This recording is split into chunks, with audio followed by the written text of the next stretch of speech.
John Branch is a licensed professional chimney sweep with over 20 years' experience in all aspects of wood stove and fireplace construction, installation, maintenance, and cleaning. Over the last 20 years, John has helped many people get more enjoyment out of their wood stoves and fireplaces by instructing them in the do's and don'ts that are so very critical to the safe enjoyment of their wood-burning devices. During this video, John will give you tips on how to get the best performance out of your fireplace or wood stove and show you how to clean your own chimney, if you'd like, in between your annual professional chimney cleaning. Hi, I'm John. During my career as a professional chimney sweep, I've helped many people get more enjoyment out of their fireplaces and wood stoves. Everywhere I go, I seem to be asked the same small group of questions over and over again. So I'd like to take some time right now, go inside, and answer those questions for you. Here are some of the most commonly asked questions. First, why does smoke come into the room from the fireplace or wood stove door when the fire is first lit? The most common reason for chimneys to smoke is that you've neglected to open the damper. So before you start a fire, make sure that you reach inside and open the damper. If you're not sure how your particular damper opens and shuts, make sure that you take a flashlight, shine it up the flue, and look. On this particular damper, you pull the handle towards you. This is a real common style of damper. It's called a form damper. So you pull it towards you to open, push it to close, pull to open. The next most common reason for the smoke backing into the room is that the flue has become plugged with something. Now there's many things that the flue can become plugged with. One is creosote. Each time you have a fire, the smoke goes up the chimney, and as the smoke cools, it sticks to the inner walls of the flue. Each time you have a fire, the creosote gets thicker and thicker and thicker and begins to obstruct the opening. And eventually it will choke it off unless you have a chimney sweep come out and clean it, or you have a flue fire. The first one's the better. If you have a flue fire, you run a risk of damaging the masonry or twisting the metal pipe and ruining either one. You can also catch the rafters on fire, the roof on fire. When the creosote catches on fire, it can fly out the top of the chimney, and you can have burning embers going into your trees, your bushes, onto your roof, starting your neighbor's house on fire, ruining the paint job on your neighbor's car. So a flue fire is very bad. You do not want to have a flue fire. So have a professional chimney sweep come out at least once a year and run the brushes up and down the flue until all the creosote comes out. And then your fireplace and wood stove will function better and will be much safer. Another reason for smoke coming back into the room is that the chimneys become plugged with nest material from some sort of an animal. Most of the time the animal will be birds, but occasionally bats go down the flue.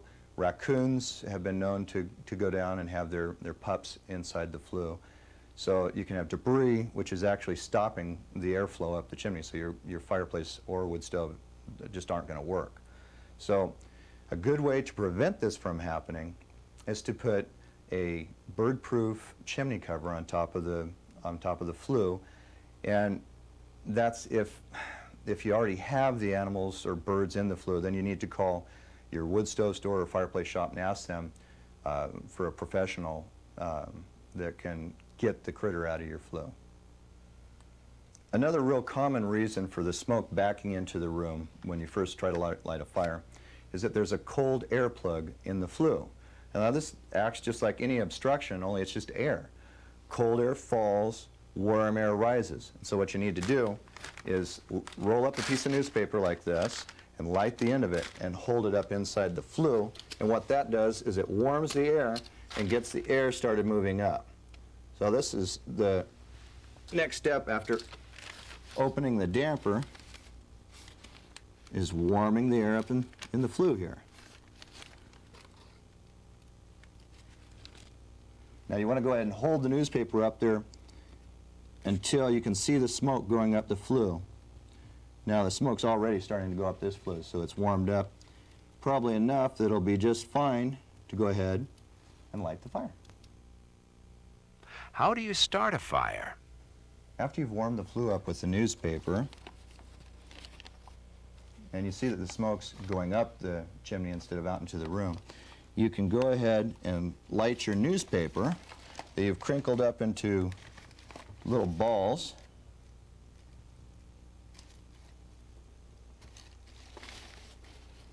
And this will start the little cedar kindling that you've put on top of the newspaper. After the kindling gets going good, then you add a little bit larger pieces of wood. You don't want to add just one piece of wood at a time, though. You want to add several pieces so that the wood crosses over each other, reflects the heat, and will burn better.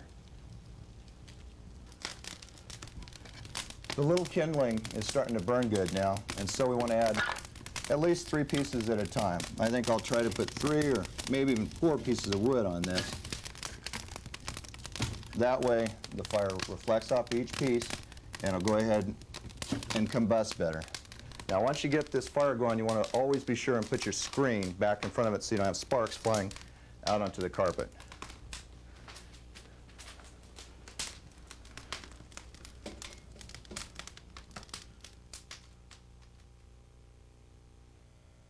Why does smoke come into the room from the fireplace or wood stove a half hour or so after the fire is started?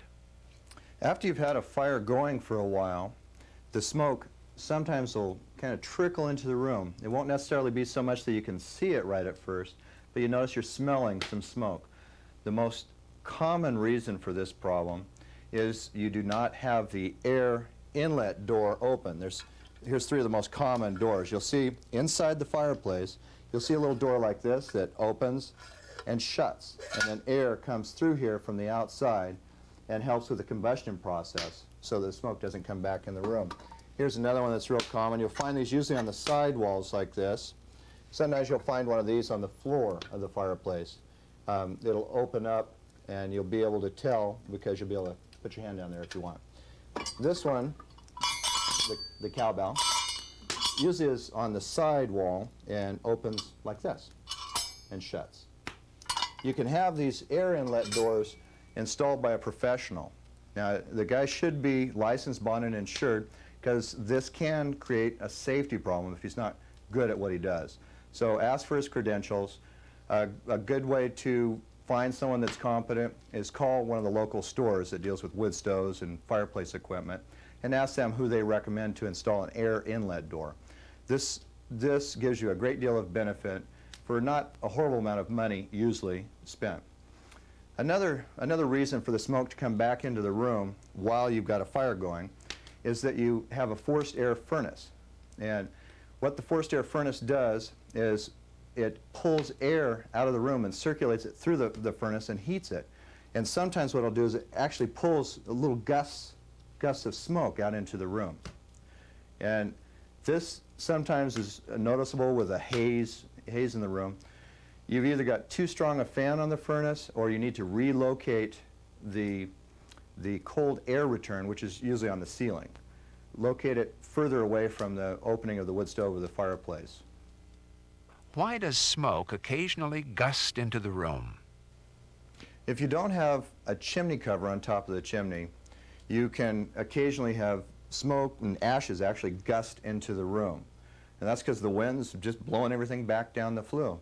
Sometimes the wind currents change. Maybe this hasn't happened. You've lived in the house for years.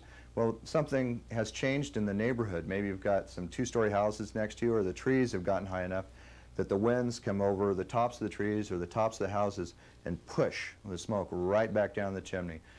The only way to really solve this problem is to put a chimney cover on. There's different styles of chimney covers, and it depends on your particular area which kind you should use. There's chimney covers with non-moving parts, and then there's swivel tops that actually swivel in the wind. If you're located in an area that has really strong winds, maybe off the ocean or off a lake or off of a hillside, then possibly the swivel cover is the way to go. And the swivel covers cost more, and so you really should think it through ahead of time. The swivel tops also need maintenance. They need to be cleaned and greased more frequently, so they are more trouble. If you have 2 fireplaces and there's a fire in one of them, Why does smoke come into the room from the fireplace not in use? Occasionally smoke comes out of the fireplace that's not in use because smoke is coming up a warm flue and going down a cold flue. It peels over the top of the flue here, and you'll get a smoky smell, and sometimes you can actually see the smoke in the room where the fireplace that's not in use is. Now, the quick way to solve this problem is to burn some newspapers in the fireplace that's not in use, the fireplace that has the smoke coming out into the room. You open up the damper, burn some newspapers in there, get that air warmed up and moving up, and then you have smoke coming out of all of the flues instead of smoke coming up the one, peeling over and going down the cold flue. Another way to solve this problem is to build up one of the flues so that it terminates at a different height. And you can also build a nice solid brick wall or stone wall in between the flues. This particular chimney has 3 flues. I'd recommend building the center part up and then putting a solid top. Another way you can do it is build up the center part and then put the standard chimney covers that are also bird-proof. Sometimes when the fireplace or wood stove is not in use, a strong odor comes into the room. Why does this happen? Occasionally, you have odors coming into the room from the fireplace or wood stove several days, several weeks, or months after you've had a fire. What's happening is the air has become cold in the flue and is spilling into the room, bringing with it the odors of the inside of the flue. Now, the masonry chimneys are made with very porous material, so they hold the odors. Metal chimneys hold the odors too. It's not as dramatic, but it still holds the odors, and the odors come with the air. The way to solve this problem is merely take the newspaper, rolled up newspaper, light the end, hold it up in the flue like you do right before a fire. Warm up that air, the air starts moving back up the flue, and it solves the problem. What can be burned in the fireplace or wood stove? The only thing that should be burned in a fireplace or wood stove is seasoned firewood. That's dry firewood. Don't leave your firewood out in the rain. Make sure that you keep it covered or in a woodshed. Don't burn plastics, firewood. You need to burn strictly firewood. You can use the newspapers because they burn relatively fast and clean, but don't use any plastic materials or anything other than the firewood. What is seasoned firewood? Seasoned firewood is firewood that's been cut, split, and stacked and allowed to air dry for at least 1 year. It's very important to keep your firewood dry. You need to keep the firewood in a little shed like what these people have made.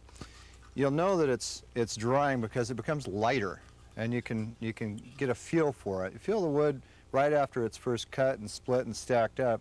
You can feel it's really heavy, and it's got a moist feel to it. You want to go ahead and somewhat loosely stack the firewood like this so that the air can get around it and get into some of the holes.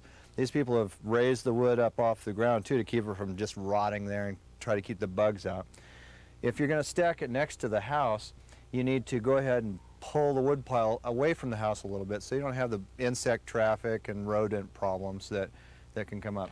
And then when you start getting into the rainy season, you go ahead and pull your tarp down over the wood pile and tie it or weight it down so the wind doesn't blow the tarp up and let the rain get on it. You need to keep this good and dry, and that'll save you an enormous amount of trouble with dirty chimneys. So have a good wood pile like this, and your chimney will last longer and your house will be a lot safer.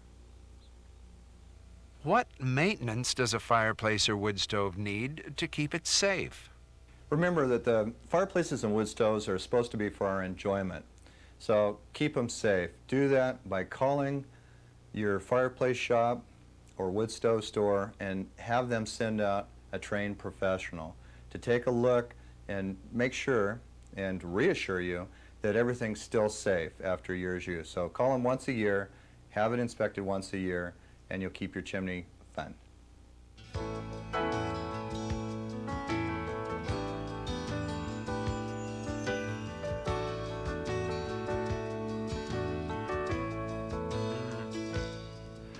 For those of you who would like to clean your own chimney in between your annual professional cleaning and inspection, John is going to show you some techniques and tools you will need.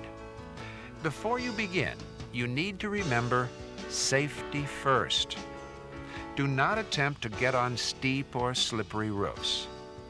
Stay away from power lines and TV antennas. Be sure to wear your eye protectors, dust mask, and safety clothing. Do not attempt to do anything to your wood stove or fireplace until your local licensed professional chimney sweep has demonstrated to you the correct and safe way to clean your chimney. For those of you who would like to clean your own chimney, here are some of the tools and equipment you'll need. You need to be sure and protect your skin with a pair of gloves. You need to wear a dust mask, a pair of goggles for your eyes. You need at least one good flashlight, some little brushes, shovel. Here's something, a good safety tip.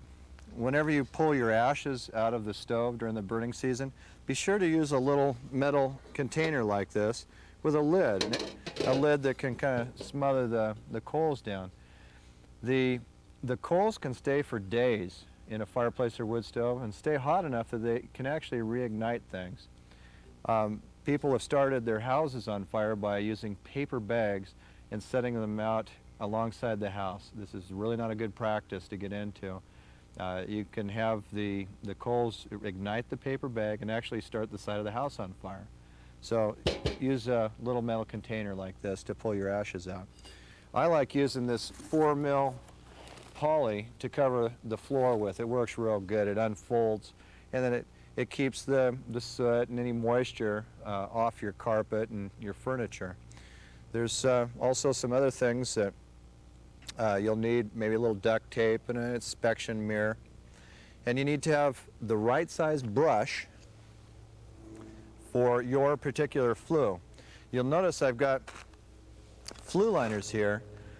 There are several different shapes, sizes. Some of them are larger. This is terracotta clay. This is a real heavy, solid flue liner. Works real good. This is a pumice material on this one and this one. And they're two different sizes and shapes. And then you even have some other smaller flue liners over here. This one here is pumice flue liner, and this one's a terracotta clay. And they both have their own unique shape. You need to be sure and use the proper shape brush. These are some poly brushes. They're certainly good enough for sweeping in between your annual professional chimney inspection and sweep. This would be for that's about an 8-inch round flue. You need to measure the diameter of the brush and the flue to make sure you got the right one. Then you got the heavier, this is a flat wire creosote cutting brush. This is really for the pros to use. You as a homeowner really don't need to use one that's this powerful. Sometimes you can get these brushes stuck where if you had the round wire brush, the lighter duty brush, this is really what you should be doing for your semi-annual sweeps.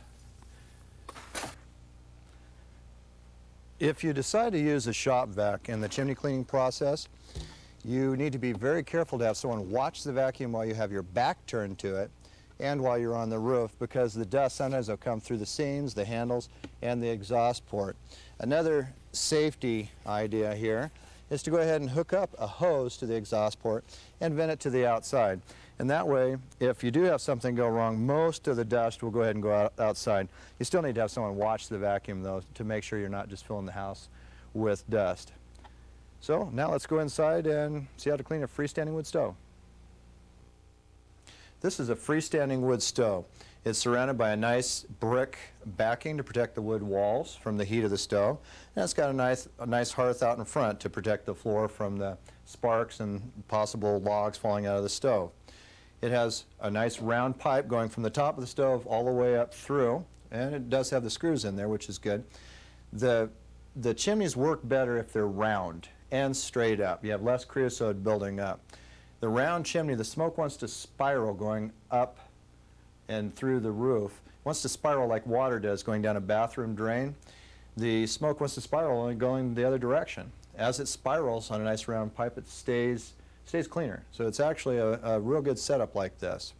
Now let's go ahead and get the floor covered with plastic and bring the tools in here and get ready to sweep the chimney. We've got the entire area covered with plastic to protect the carpeting from the creosote that comes out of the stove when you sweep the chimney. Now we need to make sure that we've got the little damper pulled open. And we want to check the pipe here and make sure that it's got screws, 3 screws per joint in this pipe. That holds the pipe together when we run the brush down through, because you don't want this pipe falling off while you're brushing it. It would just make a terrible mess. So we've done that. We want to go ahead and open the door and insert the hose, since we're going to be using that to control the dust. And just placing it in here is fine. And then we wrap the stove with the plastic to keep the dust under control. And then we can go ahead and turn on the vacuum while we're sweeping. I wanted to point out something too, and that's that on this particular wood stove setup, they've installed a little different style of air inlet. This little vent right here vents directly to the outside. They've got insect screen on the outside to keep the bug traffic from coming through, and this allows air to come through the wall and into the stove, and it alleviates the problem of having smoke come back out into the room after you've started a fire and had a fire going for 20-30 minutes or so.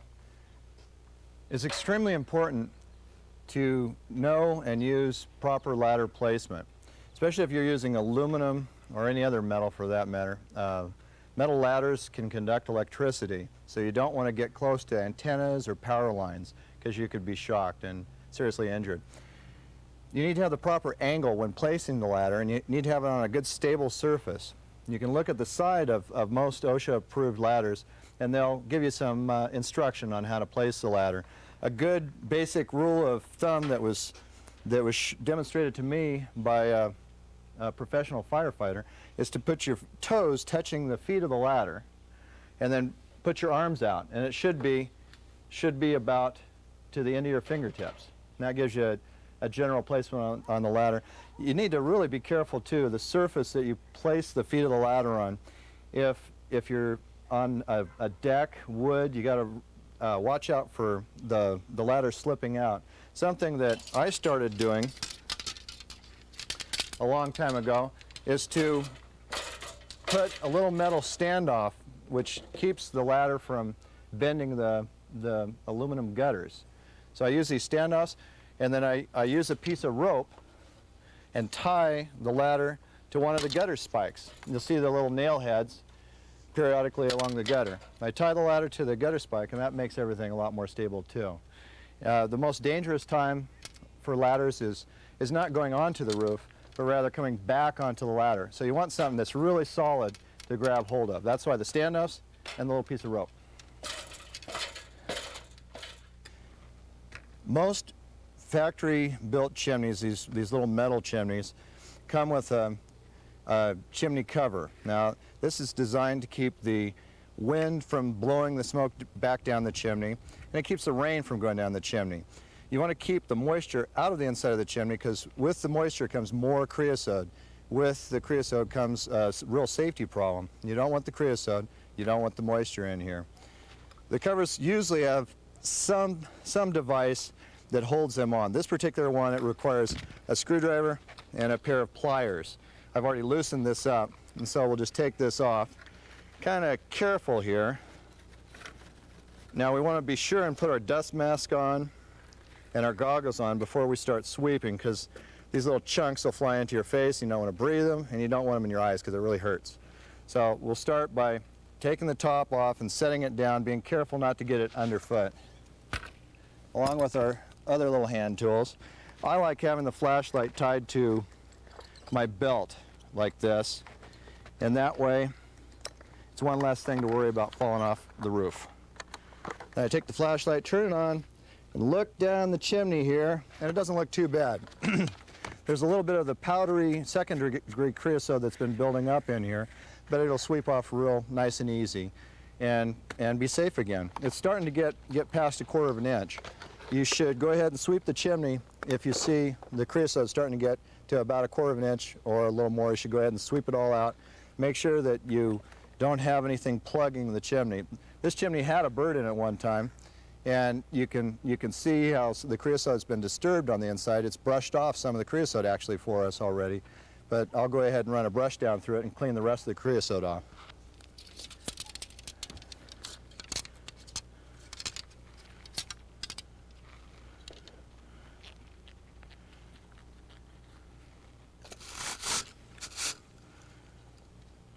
This is a good time to go ahead and get your glasses on and your dust mask.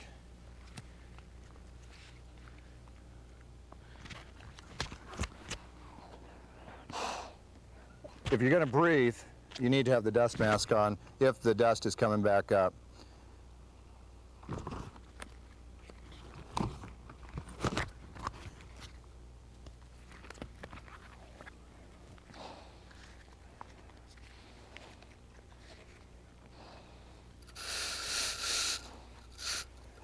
You want to be careful to go nice and slow, especially the first time through.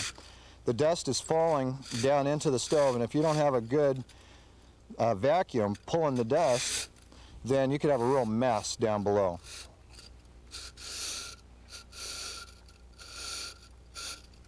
It'd probably be a good idea to have someone standing in the room ready to let you know if it's getting dusty down there.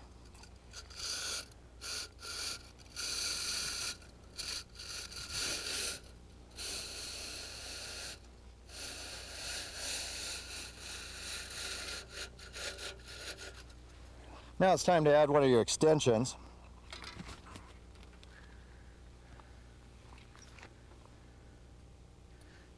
It's really important to remember that it's hard to get things back out of the chimney if you drop something down these little pipes. So you want to hold on to your tools and don't let them fall down the chimney, because it might be extremely difficult to grab them back up.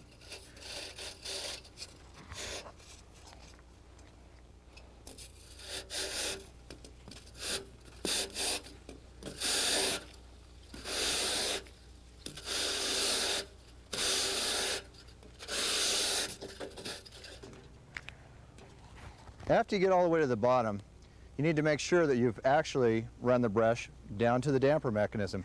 You could stop at this point and climb back down your ladder and take the plastic back off the stove, open the door, and take a look. You can use a little inspection mirror and a flashlight and see if you see the little brush all the way down to the damper. That way you know you've cleaned it all the way to the bottom. When you come back up, you need to be equally as careful, going slow, especially the first couple of times down the chimney, so you don't cause too much of a dust storm down in the stove area. Hang on to these poles. Don't drop the poles down the chimney. Sometimes it's really tough to get them back out. So don't drop any of your tools down. Don't drop a flashlight down. Just be careful to hang on to anything when you're directly over the stove. And then wear your mask and your goggles to pull the poles back out.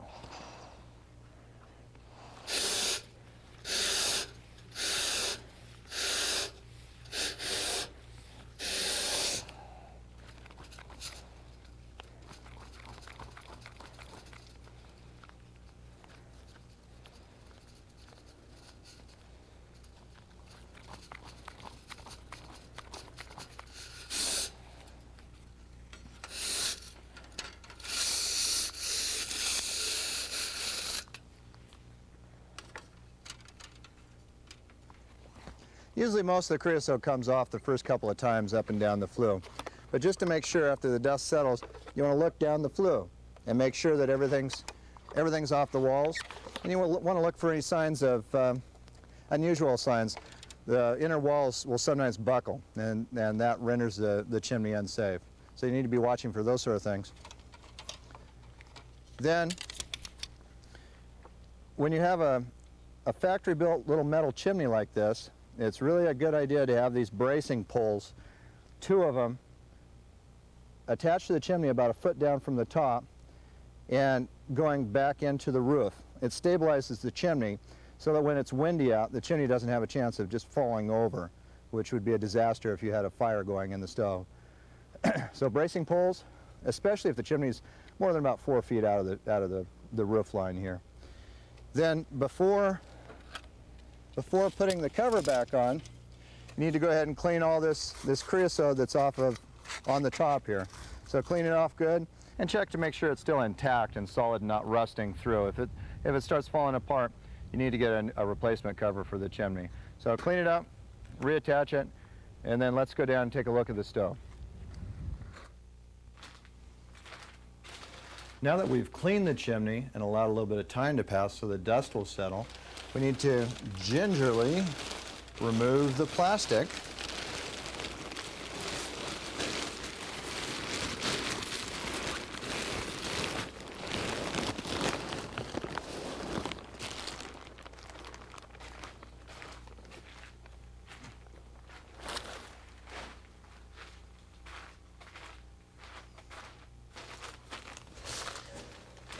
And make sure that we've got all the creosote out of the chimney.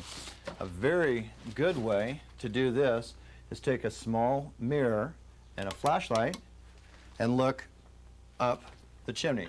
Make sure the damper's open. Turn the flashlight on and look up, and we can see a clear chimney on this one. Now, you need to look for your brush marks and or the sun shining down from the top if the top's off. Another thing you can do, if you're fairly certain but not positive that all the creosote's out of the chimney, you might want to try the rolled up newspaper trick where you light the end of the newspaper and hold it up in there. And if the smoke refuses to go up after burning a piece of newspaper, it's probably plugged with creosote still, and you need to make sure that you get all the creosote out of the pipe. Another trick is to listen to the way the pipe sounds. If the pipe's still plugged with creosote, it'll probably have a dull thud sound, and you'll probably hear some more creosote falling down into the stove. When you're all done, you can go ahead and use the vacuum to vacuum out the creosote that's in the stove. You need to be real careful, though, when you use one of these shop vacs to clean up creosote, and definitely when you're vacuuming up ashes. Ashes will go right through the filtration system on these vacuums. That's why I like to hook up an exhaust hose to the exhaust port of the vacuum. This is a little bit of a safety feature. That way, if the filter's not doing its job, the dust will go ahead and travel outside through the tube instead of going into the room. Also, it's a good idea to have a helper watch the vacuum with their hand on the on-off switch and turn this thing off if it starts pumping black dust into the house. You can make a real mess with these things. They're handy, but they don't always work properly. Something that's rather important on wood stoves when you have a little pipe coming out of the top of the wood stove or the side or the back is to make sure that the pipe has been screwed together, either screws or pop rivets. It holds everything in one nice, tight, solid unit. These pipes have a little seam down the back side.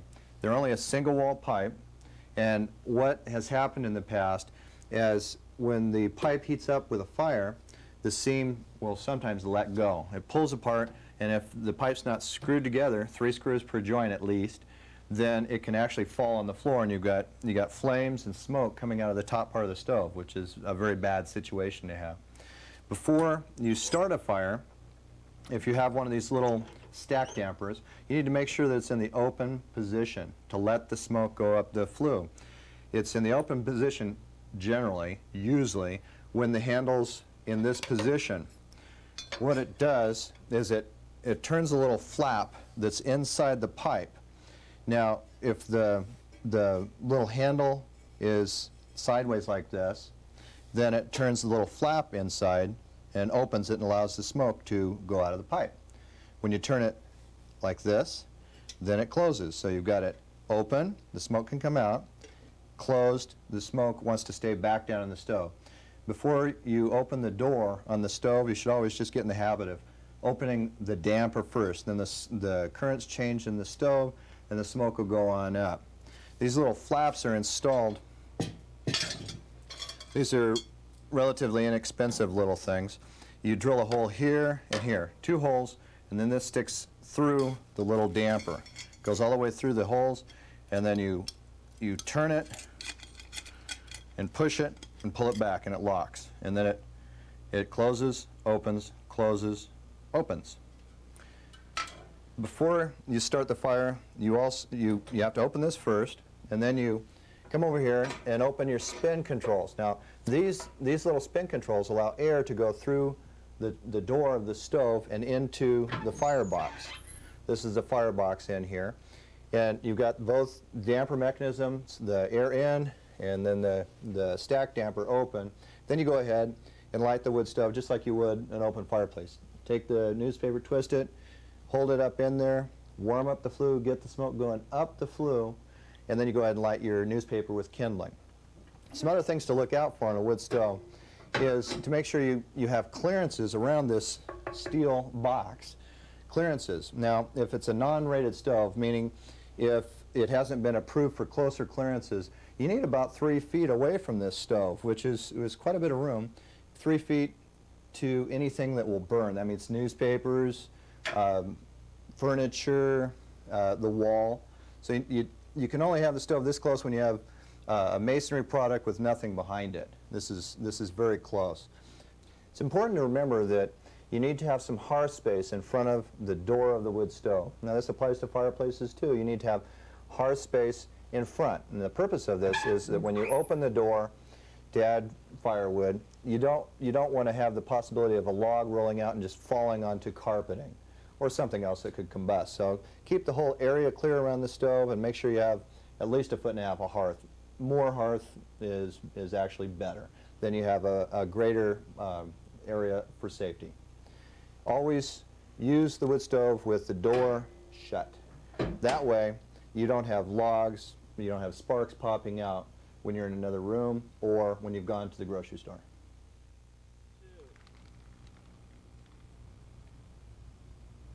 Here's another interesting way to install a wood stove.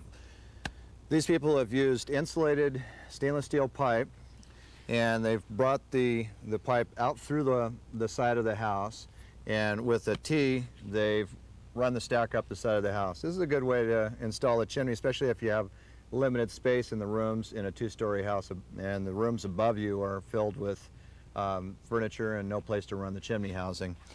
At the base of the chimney here, we have a little door, or a little cap rather, that we can take off.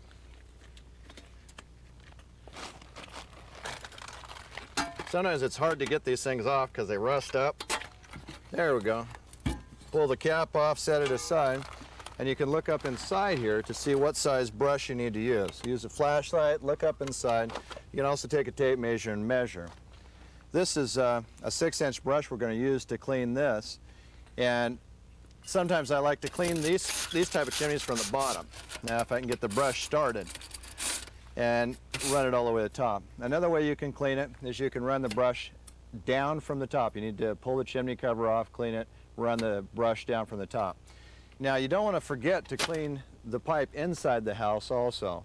You can't just clean this and leave the pipe on the inside alone. It needs to be taken apart usually and cleaned. Also, you can use chimney treatment is a good thing to use to keep these metal and the brick chimneys from getting too much creosote built up. You still need to use your seasoned firewood too.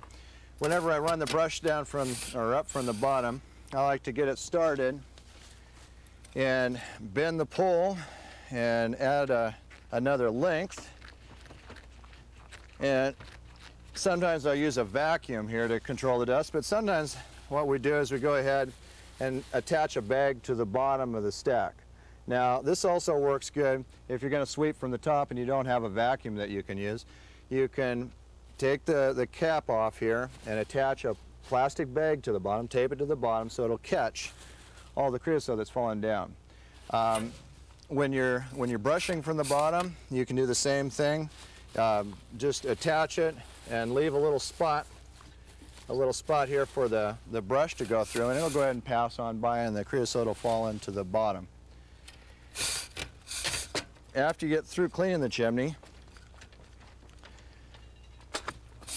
you want to go ahead and pull the brushes out and make sure that you've got everything out of the T part in here, so you can just stick your hand up in there and feel it.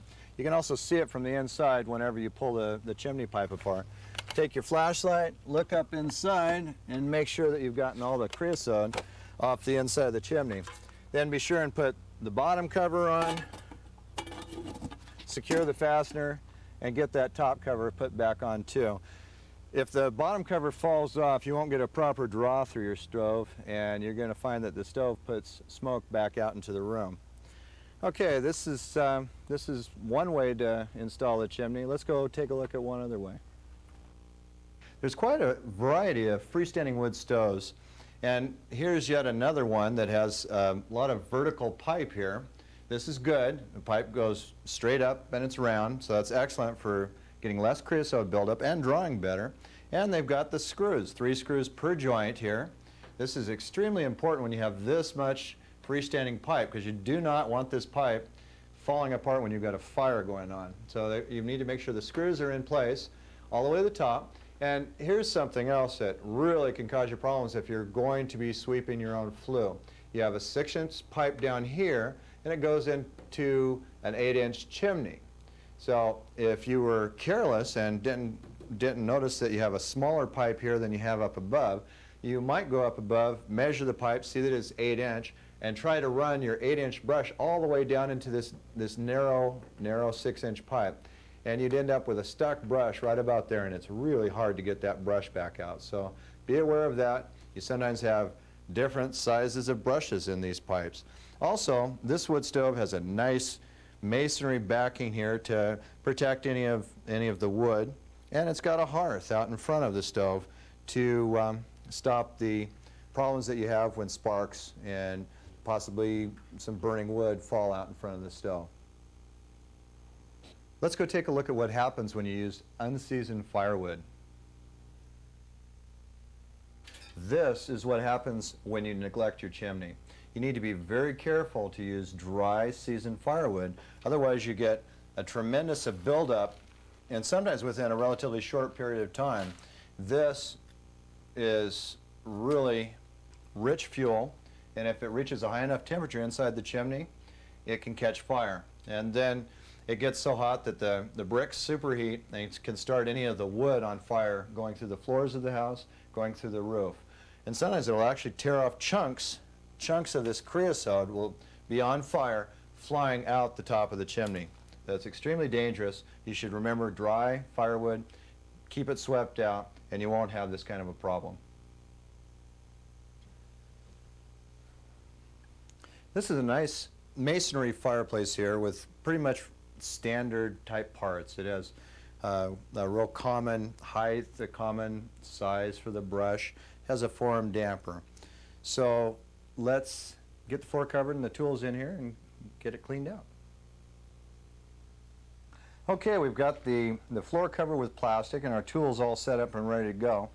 So we've got the plastic covering the opening here. We can sometimes get away with just having it loosely covered if we have the vacuum running. It'll go ahead and control the dust. On some setups you can go ahead and have the damper closed while you sweep. I'll go ahead and do it that way with this one, but you have to be real careful that you don't have too much creosote up in the chimney and or something falling behind the damper. Because some dampers, if you have something fall down behind it, you won't be able to get it open yourself. You're going to have to call a pro to come out and unplug it. So on this one, we'll do it that way. Another thing you can do if you're in doubt about whether or not you're going to have dust come out in the room is just take some handy duct tape and seal up the plastic around the brick. That's a good way to do it. I'm not going to do it this time because this vacuum will control the dust just fine. So let's go up above and sweep the chimney. The procedure for sweeping masonry chimneys is basically the same for the factory-built metal chimneys. What you need to do is you need to get up on the roof and look down the chimney. Use a flashlight, get a tape measure, measure the size of the flue. See if it's a round flue, see if it's a square flue. Sometimes they're oblong. Get the proper size brush. Then it needs to be the proper shape also. This happens to be the proper size and shape brush for this open fireplace flue. So we'll do the same thing we did on the factory-built chimney. We'll make sure that the brush is attached to the pole, and we'll gently slide the brush down the chimney until we get to the bottom. Each time we move 5 or 6 feet, we'll add one of these poles, being careful not to drop anything down the flue. Also, we'll be wearing our eye protection and our dust mask. It's important to be aware of where you're at when you're on a roof. There are things that can injure you on a roof, like this TV antenna. It's possible that you could poke yourself in the face, lose an eye. Sometimes power lines come directly into the roof. You want to stay away from anything like this. Be aware of where your feet are. Don't step in the valleys on the roof. It's hard on the roof. Try to avoid stepping directly on the ridges. Watch out for the little pipes and attic vents that come out of the roof.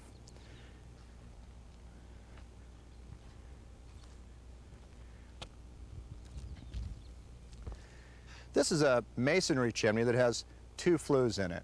One flue's for the oil furnace, the other flue's for the living room open fireplace. So it will require 2 tops, 2 different shapes, 2 different sizes. You need to have the proper shape and the proper size on each flue. Something to keep in mind is that to help the chimney to work better, you really should have the tops terminate at different heights. This helps solve the problem of smoke coming out the fireplace that's not in use and the flue's gotten cold. And so it helps to alleviate the problem of the smoke coming out into your room in the cold fireplace. Another thing to keep in mind is that when you fasten these friction devices down, they put a lot of pressure on this little pumice flue liner that a lot of chimneys have, and it can break the flue liner, and then the first strong wind, this top flies off, and it could hurt somebody. It could blow off on your car, or could damage somebody's property. So this might be a time to consider having a professional install the top. It's a relatively simple job, but you need to have some training and some practice for it to be easy to do.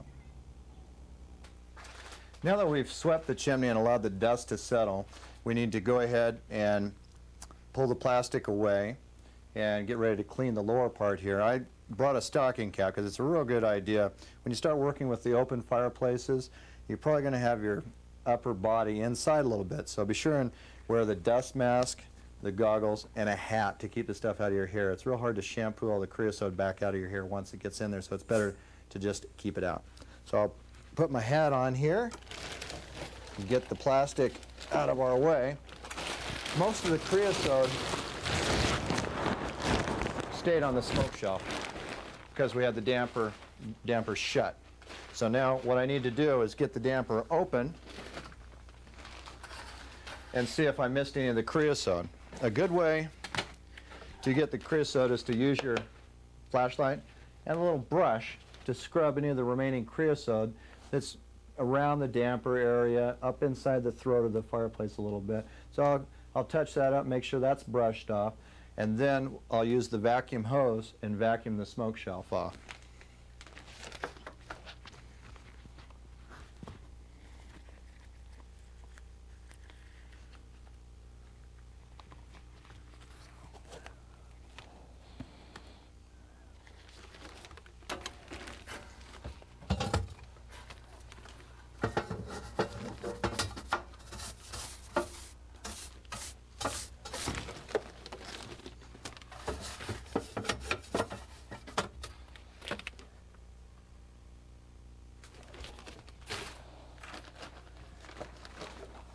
This chimney wasn't too dirty. I do want to make sure that the damper's free, and it's working free here. So now what I'm going to do is turn the vacuum on and use the hose to vacuum off the debris that's up through the damper and down on the smoke shelf. This is a time when you really need to have someone watching your vacuum, making sure that the dust doesn't just go through the vacuum.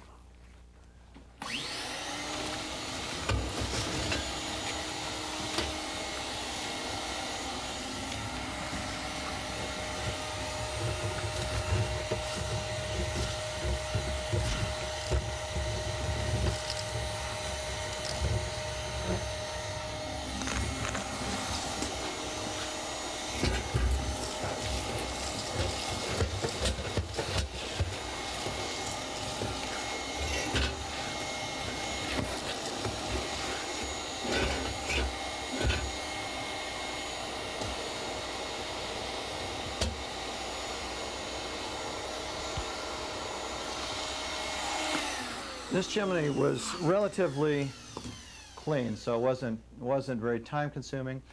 Sometimes the creosote buildup to just can cake on there, and it can take a lot of energy to get all the creosote off. It just depends on how you've been using your fireplace. Once again, the best thing you can do is to use nice, dry firewood. That'll give you less of a creosote buildup and make your life a lot more pleasant. This is the chimney for a zero clearance fireplace. This is one of the most common fireplaces in the United States today. It's a factory built fireplace, and the chimney's built in the factory, and they have installers that come out and set the fireplace in place and stack the chimney up. There's fastening devices that hold everything together. This is also a relatively easy type chimney to clean. You need to remove the cover here, and usually there's a round stack, probably an 8-inch, but not necessarily. And it's usually the same size all the way to the bottom on these zero clearance fireplaces, but you need to still watch out for different sizes of brushes. I'm going to go ahead and take the top off and use this flat wire creosote cutting brush to go ahead and clean it up. Now sometimes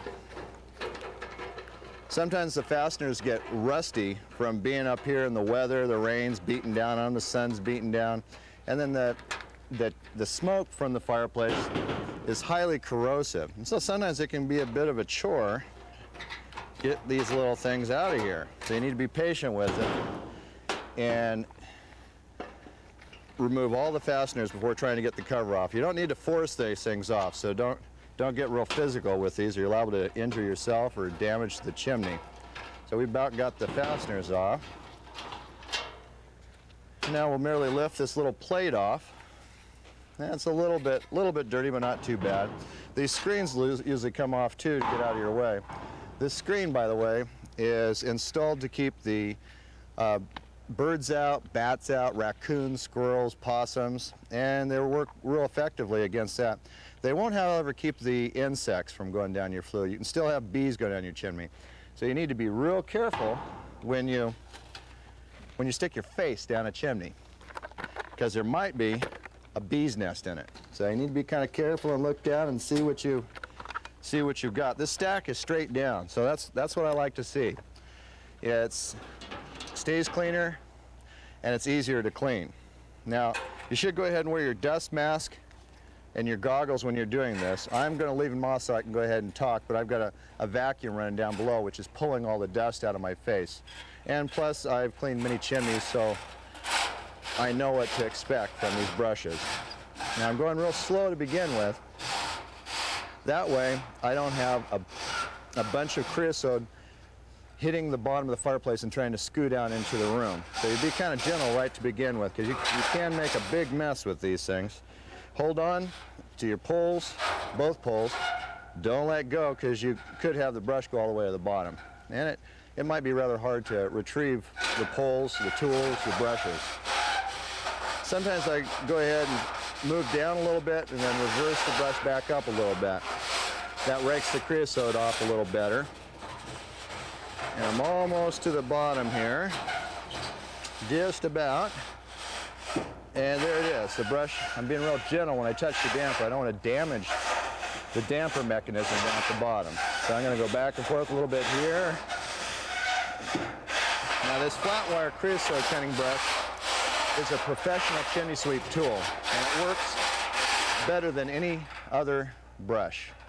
And it also lasts better too. However, if you get a flat wire creosote cutting brush stuck in a chimney, it's real hard to get them back out, and you could damage the chimney real easily with one of these things if you use them improperly. So I'd recommend that you buy one of the less expensive round wire brushes. Even one of the poly brushes would be fine. They'll hold up long enough, since you're not a professional, you're not using the brush every day, you use it maybe a couple times a year, and it'll go ahead and last you quite a while. So I'm going to bring the brush on up here and run it down another time here, at least a couple times down the flue. And I'm kind of twisting the pole too so that it cleans it a little better. And there it's down on the damper mechanism. I'm going to look now and see if it's all the way clean. It's not quite all the way clean, so I'm going to go ahead and do it one more time. Now, most of the stuff is off the wall, so I can go ahead and be a little more rigorous with this brush and run it down. And I bet that did it that time. Let's take a look. Yes. The inside of this chimney looks very good. These people clean their chimney at least once a year, have it checked over. They burn seasoned firewood. They do all the right things. Therefore, their chimney is going to last a lot longer.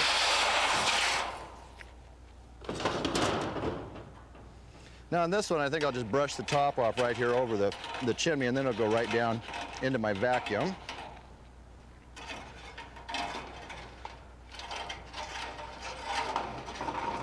Okay. Brush this creosote off a little bit. It wasn't too awful dirty. And put the top back on here. Now sometimes putting the top back on can be the hardest part of the job. It's hard to line up these little screws. That and putting stovepipe back together, if you have to take the stovepipe off, that can be a real chore. The pipe gets rusted, these tops get rusted, and they just really put up a fight sometimes. Like this one's doing to me.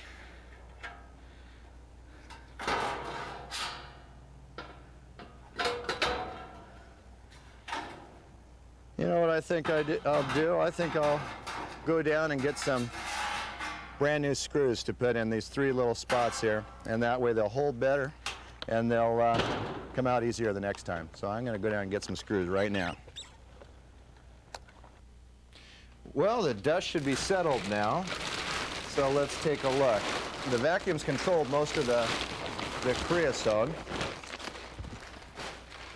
And we need to look up inside and make sure that we've cleaned the entire chimney. So we'll just take a look in here, and yeah, the brushes came right to there. The little damper mechanism, the little flap mechanism is just right here. I can touch it. And the way you open and close this particular model of fireplace is you close it by moving the handle to the left, and it says close right here. And then you open it by moving the little handle over to the open position. All that is a little flap that allows the smoke to go on up. There's some really important things to remember on these zero clearance fireplaces. One is that you have some heat shields on the sides. They're little metal ones generally. And you need to make sure that they're still in good shape, they're intact, there's no holes in them, and they're not distorted too much from the heat. Then there's usually some fire bricks on the back wall of the fireplace. You need to make sure that they're intact. If they start breaking, having cracks down, you really should have them replaced. They're relatively simple to replace. A couple of screws on these side panels, the little metal panels come out, and then the 4 little blocks just set in there. So it's a relatively simple job for someone who's been trained. Now let's go ahead and vacuum all this dust out, and I'll be watching this vacuum to make sure the dust doesn't just go through it and make a mess in the house here.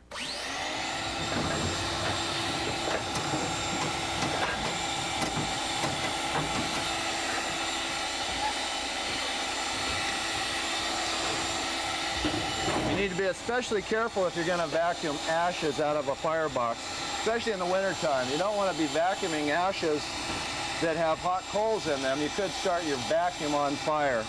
I've actually had my vacuum hose on fire with hot coals that have been pulled up inside, stuck, and it melts down the hose, and it's a real problem. All right, after we get the ashes and the creosote vacuumed up off the floor of the firebox, we need to look and make sure that the floor of the firebox is still intact. Now this one looks pretty good. It's solid. It does have a little bit of cracking in here. It would be a good idea to seal these cracks up so that nothing goes down inside, and so that the cracks don't just continue to get larger. These fireplaces are made out of metal, and they have insulation inside the metal parts of this firebox, but they're actually just sitting on a wood floor. And so you definitely don't want anything going down underneath this insulated floor of the firebox and getting down into the wood material that the fireplace is sitting on. These fireplaces are good. They build up a relatively light amount of creosote because of the nice straight round pipe that goes up, but they do need maintenance. You need to keep them swept out and inspected at least once a year by a professional licensed chimney sweep. These are especially important because there are certain things that can go wrong within this firebox that you might not notice as an amateur. And the same thing up in the stack, so at least once a year. Glass doors. It's usually a good idea to operate the fireplaces with the glass doors open, unless your particular fireplace has instructions that say that it's okay to close them. What can happen is you can get too much heat back inside the firebox on these zero clearance fireplaces. So you need to look at the manufacturer's directions on your particular model of fireplace. This is a freestanding wood stove installed into a nice masonry alcove. It has a little round pipe, a little 6-inch pipe coming directly out of the top of the stove, going up into the base of the chimney up in here. It's a rather large brick chimney, and it's nice and straight, so it's a good setup. There are some special things you'll need to watch out for when you clean this one, and we can go up now and take a look at that, and I'll show you how to clean this sort of a setup.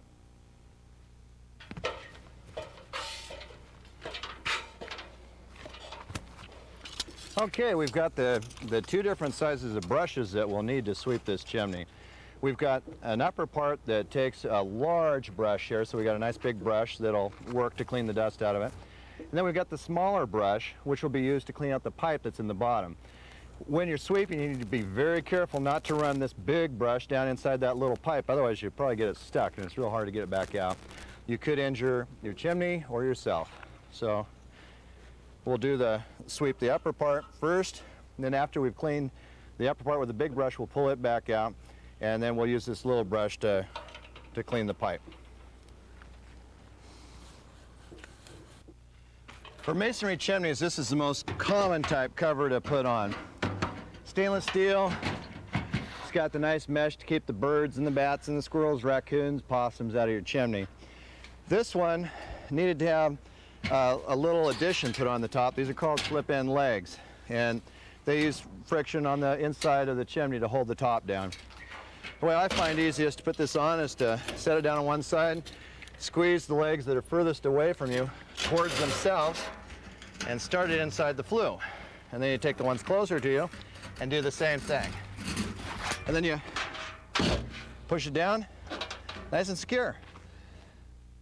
I've been climbing ladders and cleaning chimneys for over 20 years now, and for the most part I've always enjoyed myself. I've had a few times where I came close to falling off roofs, and I want to take some time right now just to remind you to be really careful when you get off the ground. You can really hurt yourself if you fall off the roof. I've really enjoyed sharing all these tips with you today, and I hope some of what I've shared with you helps you to get more enjoyment out of your fireplaces and wood stoves. So for now, bye.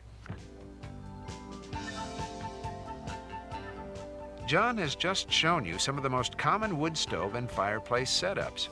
You do need to remember, though, that your particular fireplace or wood stove may be different. So before you attempt to clean your own chimney, be sure to call your wood stove store or fireplace shop and have them recommend a professional chimney sweep to inspect your chimney and explain any particular hazards to watch out for.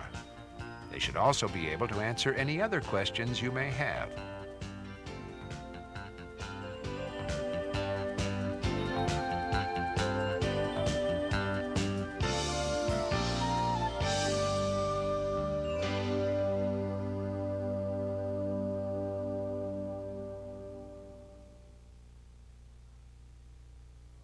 For copies of this video, call 1-800-SWEEP-51 or contact your local wood stove dealer or fireplace shop.